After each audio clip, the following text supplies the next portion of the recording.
عسلامة ومرحبا بكم، ان شاء الله تكونوا بخير يا رب. رجعت لكم فيديو جديد. فيديو المرة هذه من حاجة مشتهية، حاجة قديمة برشا، هي نعملوها في العياد متاعنا. دونك باش ما نطولش عليكم، اليوم قررت اني نعمل معاكم بسكوتو تونسي على الطريقة التقليدية. يلا نبداو بالمكونات.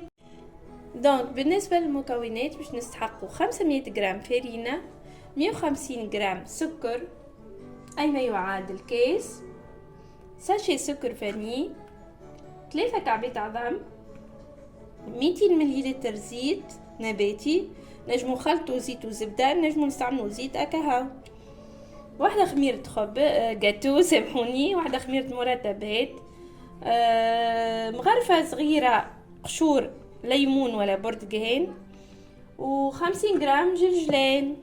يلا نبداو. اليوم باش نستعملوا كل شيء باليد على الطريقة القديمة التقليدية. دونك اول حاجة باش نفقس كعبات العظام تاعي. بسم الله. الكعبة الاولى، الثانية، الثالثة. نزيد عليهم السكر،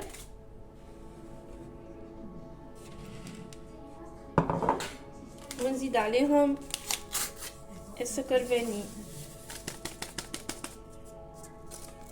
وباش نخلطهم بالفوي.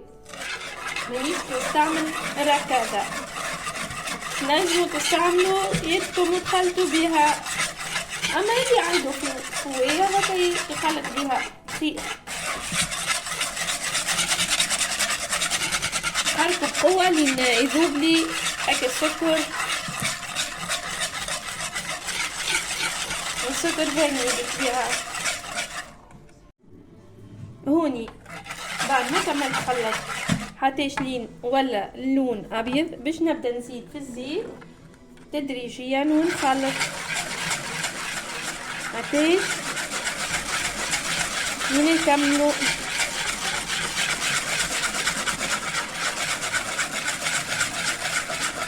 هوني علاش قلت ما نستعملوش المغرب الكهربائي، خاطر ينجم الكونتيتي نتاع العظم تطلع ويولي لنا ما عادش يولي بسكوت، وتولي لنا كانوا باش نعملوا خبز ولا حاجه اخرى.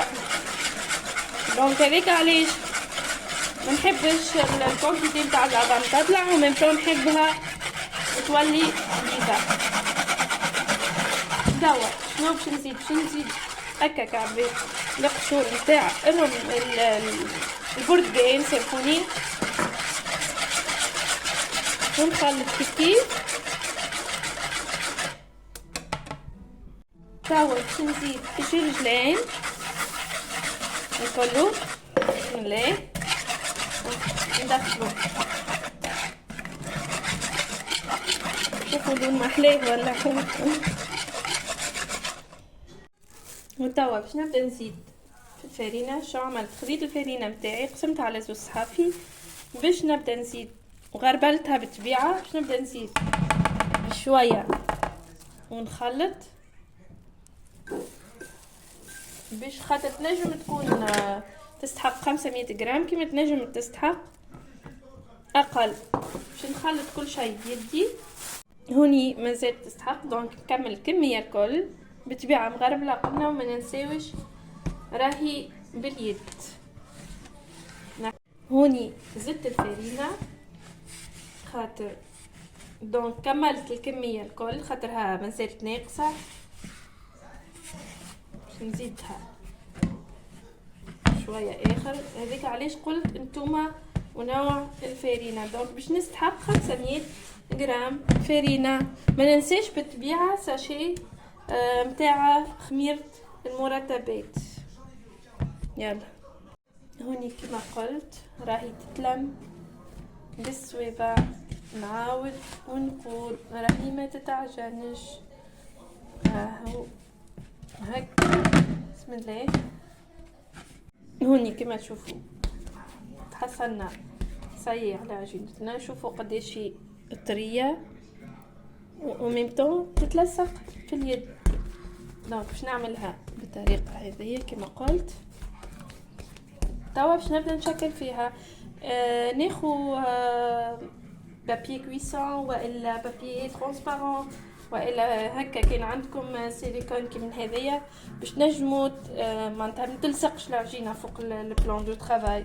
دونك باش نوريكم، باش نحاول اني ما عنديش لا قالب لا طابع، باش نحاول كما قلت بيدي باش نعمل كل شيء. باش ناخو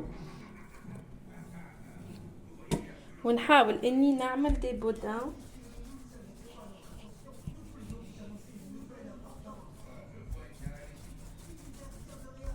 ماهمش خشين،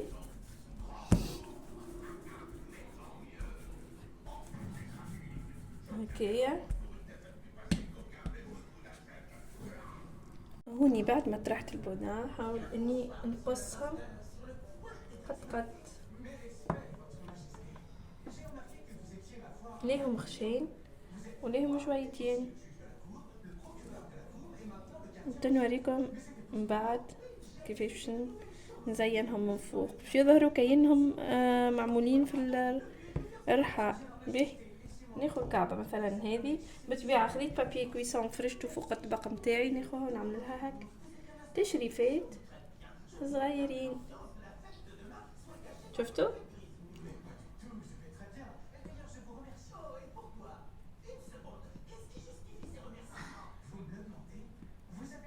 سهله ما نحيروش بالطبيعه.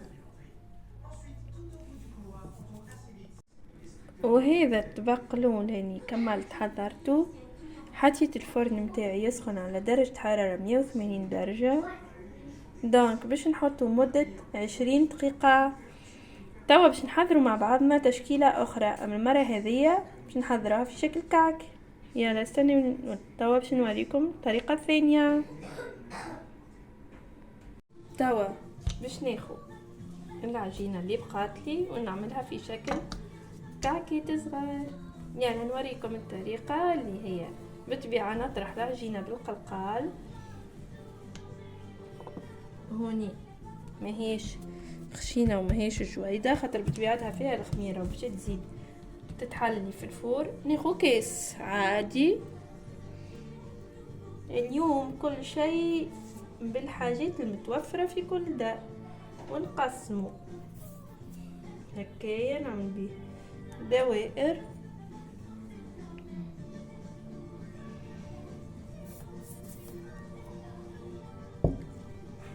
من بعد ناخذ هذا اخطاء والا اي حاجه معناتها نجم نعمل بها في الوسط هكايا.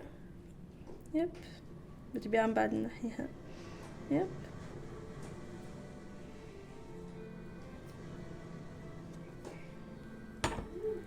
بسم الله. نحاول نهزها بشوي بشويه. بسم الله. شوفوا كيفاش. هوني قلت ناخذ فرشيطه هكايا ونعمل بها بالطريقه هذه، نزينها بالطريقه هذه. بسم الله. وهذه هي التشكيله الثانيه متاع البسكوتو. شوفوا كيفاش. دونك باش نحطها كيف كيف في الفور على درجه حراره 180 درجه مده 20 دقيقه. وهذوما كعبات البسكوي حضروا، هذوما المدورين شوفوا بسم الله ما شاء الله. وهذوما العاديين. هوني الصغار الكل تحب الشوكولا، دونك خذيت شوكولا عملت باماري وعملت فيه كريبات على جنب. شهوة ولدي هذيا. دونك ان شاء الله فيديو اليوم يكون عجبكم وان شاء الله تجربوه وتقولوا لي رايكم في كومنتير. وما تنسوش كيف العادة اللي مازال ما عملش ابوني ينزل على الابوني، ما تبخلوش عليا بالابوني. يلا بسلامة ونتقابلوا في فيديو جديد ان شاء الله.